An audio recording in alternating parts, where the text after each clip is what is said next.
नमस्कार साथियों, आज बात करेंगे भ्रष्टाचारी जुटाओ पार्टी, बंगारू जुगारू पार्टी, बड़का झूठा पार्टी के सबसे बड़े झूठे नेता नरेंद्र मोदी के भाषणों के इर्द गिर्द सारी बातों को रखेंगे। कल मैं दिल्ली के कुछ इलाकों में घूम रहा था तो देख रहा था कि बड़ी बड़ी होर्डिंगें लगी हुई है और उस पर लिखा है कि वो चाहते हैं कि भ्रष्टाचारी छूट जाए और हम चाहते हैं कि भ्रष्टाचारियों को खत्म कर दिया जाए। मैं घर आकर वीडियो देखने लगा, बहुत सारे मोदी जी के भाषण अलग अलग सभाओं में रोज दिए जा रहे हैं, भ्रष्टाचार पे वो ज्ञान दे रहे हैं।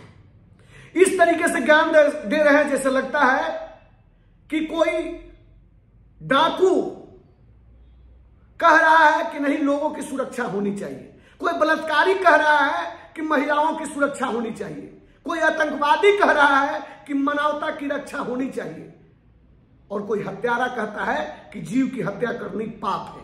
वैसे ही भारतीय जनता पार्टी, बड़का झूठा पार्टी, भ्रष्टाचारी जुटाओ पार्टी के बड़े नेता नरेंद्र मोदी जी आजकल भाषण दे रहे हैं जनता के सामने।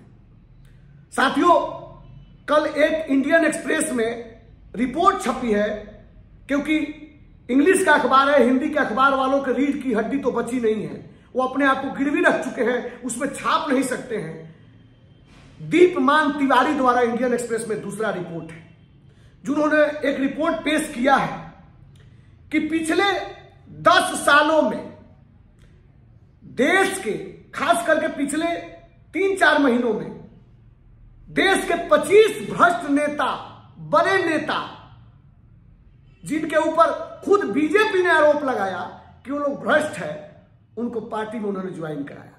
उसमें से 10 नेता कांग्रेस के हैं, 4 एनसीपी के हैं, 4 शिवसेना के हैं, 2 टीडीपी के हैं, 1 वाईएसआर कांग्रेस के हैं, 1 समाजवादी पार्टी के, और इसके साथ ईडी और सीबीआई के दम पर या पैसे के दम पर 411 विधायकों को 2014 से मोदी जी और अमित शाह की टीम ने जो उगाही गैंग बना रखी है, जो ईडी के माध्यम से, सीबीआई के माध्यम से या तो धन का उगाही करते हैं, नहीं तो नेताओं का जुगाड़ करते हैं अपने टीम में, उन्होंने 4 से 11 विधायकों को पूरे देश में से अपने पार्टी में शामिल करा है।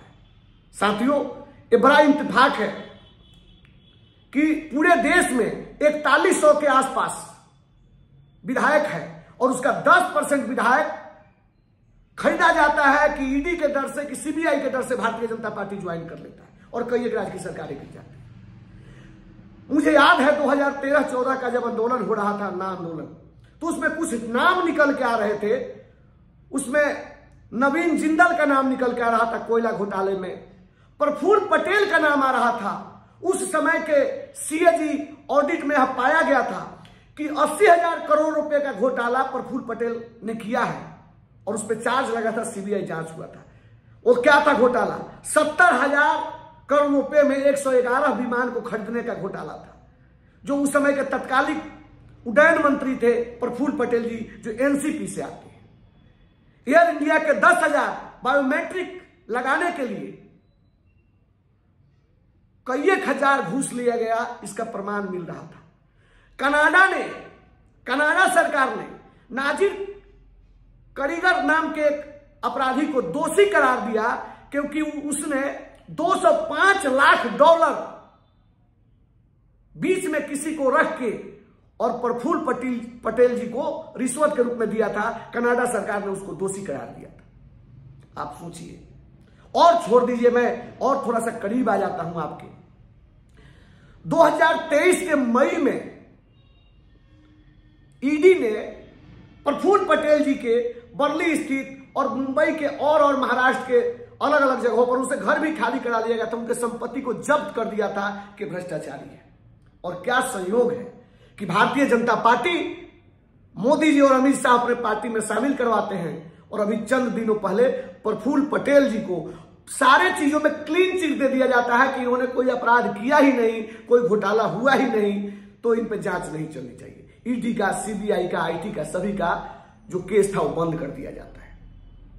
इसका मतलब है कि भ्रष्टाचार से लिप्त जितने भी लोग हैं उनको जुगाड़ करने के लिए भ्रष्टाचारी जुटाओ पार्टी बन गई है भारतीय जनता पार्टी। सारे भ्रष्टाचारियों को पहले अपने पार्टी में लेते हैं और मोदी वॉशिंग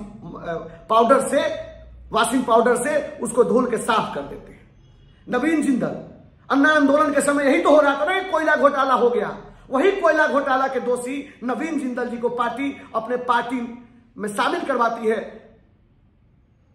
भ्रष्टाचारी जुटाओ पार्टी बीजेपी और कुरुक्षेत्र से टिकट दे देती है, जांच भी बंद हो जाता है।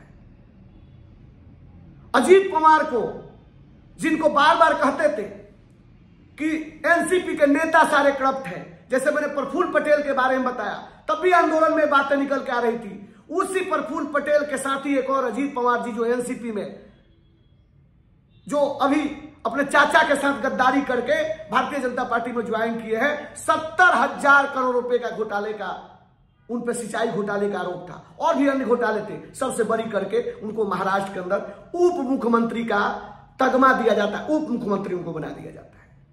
अब आप सोचिए, दीप्यमान तिवारी ने जो रिपोर्ट पेश की है इंडियन एक्सप्रेस में, उस सभी को देखना चाहिए, उसको सभी लोगों को देखना चाहिए कि उन्होंने क्या रिपोर्ट बनाया है, किस तरीके से पहले ईडी सीबीआई का रेड कराया जाता है और उन सारे पार्टियों को। इसका मतलब कि भारतीय जनता पार्टी वो अपने बल पर जीत नहीं पा रही है, इसलिए अब उनको भ्रष्ट लोगों की जरूरत पड़ रही है कि जो दूसरे पार्टी में जिस पर हमने भ्रष्टाचार के गहन आरोप लगाए थे उन सबको अपने पार्टी में शामिल कराएंगे और उससे 400 का आंकड़ा पार करेंगे। आप याद करिए कितने लोगों का मैं नाम बताऊं। कृपा शंकर सिंह, आजकल उनको यूपी से टिकट दिया गया है, कांग्रेस के अध्यक्ष हुआ करते थे। शुभेंदु अधिकारी, आप सोचिए, शुभेंदु अधिकारी के ऊपर सबसे बड़ा चिट फंड का घोटाला उसमें सिद्ध हो रहा था और टीवी में स्कैम चल रहे थे। हेमंत बिश्व शर्मा, उनके भारतीय जनता पार्टी के लोगों ने बुकलेट असम के अंदर जारी किया था कांग्रेस में जब वो थे, मंत्री थे, और उनके कार्यकर्ता रोज रोड पर संघर्ष करते थे। और बाद में भारतीय जनता पार्टी में हेमंत बिश्व शर्मा जी आ गए और उनको मुख्यमंत्री बना दिया गया। मैंने बीच में एक बात कही थी, बगारू जुगारू पार्टी। हमारे संजय भाई ने कल जब जेल से रिहा हुए तो उन्होंने बड़ा ही एक अच्छा बात कहा कि भारतीय जनता पार्टी को भ्रष्टाचार पर सफाई देने का कोई अधिकार नहीं है, क्योंकि उसके राष्ट्रीय अध्यक्ष बंगारू लक्ष्मण जी को घोटाले के आरोप में, रिश्वत लेने के आरोप में, देश के रक्षा सौदा के रिश्वत लेने के आरोप में उनको जेल में डाला गया था और वो प्रवचन दे रहे हैं। तो उन्होंने कहा था कि बंगारू जोगारू पार्टी के नेता प्रवचन न दे भ्रष्टाचार पे। आज देश के सारे भ्रष्टाचारियों को चुन चुन कर भारतीय जनता पार्टी, बीजेपी भ्रष्टाचारी जुटाओ पार्टी बन गई है। उगाही गैंग चला रही है, उगाही गैंग। दो तरीके की उगाही हो रही है देश के अंदर, या तो भ्रष्ट नेताओं की उगाही की जा रही है, जहां पे भी दूसरे पार्टी में भ्रष्ट नेता है उसकी उगाही कर ली जाती है, या बड़े बड़े कॉर्पोरेट घरानों पर और बड़े बड़े कंपनियों के ऊपर सीबीआई और ईडी का जांच होता है और वहां से उनको अपने पार्टी में जोड़ लिया जाता है। साथियों, ये बातें आप तक पहुंचनी चाहिए, देश के जनता तक पहुंचनी चाहिए कि किस तरीके से झूठी पार्टी, भ्रष्ट पार्टी, भ्रष्टाचार से लिप्त पार्टी किस तरीके से नकली दवा बनाने वाले कंपनियों से चंदा लेती है, शराब माफियाओं से चंदा लेती है, शराब का झूठा आरोप आम आदमी पार्टी के नेताओं पर लगाती है, लेकिन खुद चंदा लेती है। इससे सिद्ध होता है कि इन्होंने ही घोटाला दिल्ली के अंदर किया है, क्योंकि एलजी भी इनका था और सचिव भी इनका था और वो कंपनी चंदा देने वाले भी उनके थे और टेंडर लेने वाले भी उनके थे, उनके एमपी थे, उनके सांसद थे, विधायक थे। अब तो ये सिद्ध हो गया है। तो इस बड़का झूठा पार्टी, बंगारू जोगारू पार्टी, भ्रष्टाचारी जुटाओ पार्टी के खिलाफ अब देश के जनता को खड़ा होने का समय आ गया है। जितने भ्रष्टाचारियों को इन्होंने एक एक करके आरोप लगाया, उन सारे भ्रष्टाचारियों को अपने पार्टी में जमा कर रहे हैं। अब देश में भ्रष्टाचार मिटाने का सिर्फ एक तरीका है कि भारतीय जनता पार्टी के सारे नेताओं को हरा दीजिए, देश के सारे भ्रष्टाचारी खत्म हो जाएंगे। क्योंकि जितने भ्रष्टाचारी है वो सिर्फ और सिर्फ भारतीय जनता पार्टी में है, सिर्फ भारतीय जनता पार्टी में है। जो बड़का झूठा पार्टी है, जो भ्रष्टाचारी जुटाओ पार्टी है। तो साथियों, इस वीडियो को ज्यादा से ज्यादा शेयर करिए। कुछ तथ्य आपके पास भी हो तो आप यूट्यूब के माध्यम से, पब्लिक ऐप के माध्यम से, व्हाट्सएप के माध्यम से, फेसबुक के माध्यम से, सोशल मीडिया के अन्य प्लेटफॉर्मों के माध्यम से आप सभी जनता तक पहुंचाइए, क्योंकि बड़का झूठा पार्टी का भ्रष्टाचार अब जनता के सामने जाना जरूरी है। जिन्होंने देश के रक्षा घोटाले में, रक्षा सौदे में घोटाला किया है, राफेल की बातें तो इन लोगों ने दबा दी। जिस तरीके से प्रफुल्ल पटेल के ऊपर आरोप लगा था, वही आरोप तो भारतीय जनता पार्टी के रक्षा में राफेल का जो इन्होंने सौदा किया था उस पर भी आरोप लगा था, और उसके जांच किस तरीके से बंद किया गया, और जिन जिन जजों और वकीलों ने इस पे इनका फेवर लिया, आज किस तरीके से उन्हीं के पार्टी से राज्यसभा, लोकसभा या विधानसभा या मंत्री, राज्यपाल बन के कहीं ना कहीं घूम रहे हैं। आप सोचिए कि आदर्श घोटाला करने वाले अशोक चौहान के ऊपर क्यों मेहरबान है, छगन भुजबल के ऊपर क्यों मेहरबान हुए। तो ये बातें देश के जनता तक जानी चाहिए, और फिर जनता को निर्णय करना है कि भ्रष्टाचारी कौन, और आपके नजरों में जो सिर्फ धर्म की बात करके और धर्म की आड़ में भ्रष्टाचार करते हैं, उन लोगों को क्या सजा मिलनी चाहिए ये आप निर्धारित करिए। अब देश के जनता है, आपको देश के अच्छे और बुरे कामों का पता होना चाहिए कि इस देश के जो केंद्र में बैठी सरकार है वह क्या कर रही है, वो कौन सी ऐसी काम कर रही है जो आप तक नहीं पहुंच रहा है। बहुत बहुत धन्यवाद, आप लोग इसको जरूर पहुंचाइए। नमस्कार।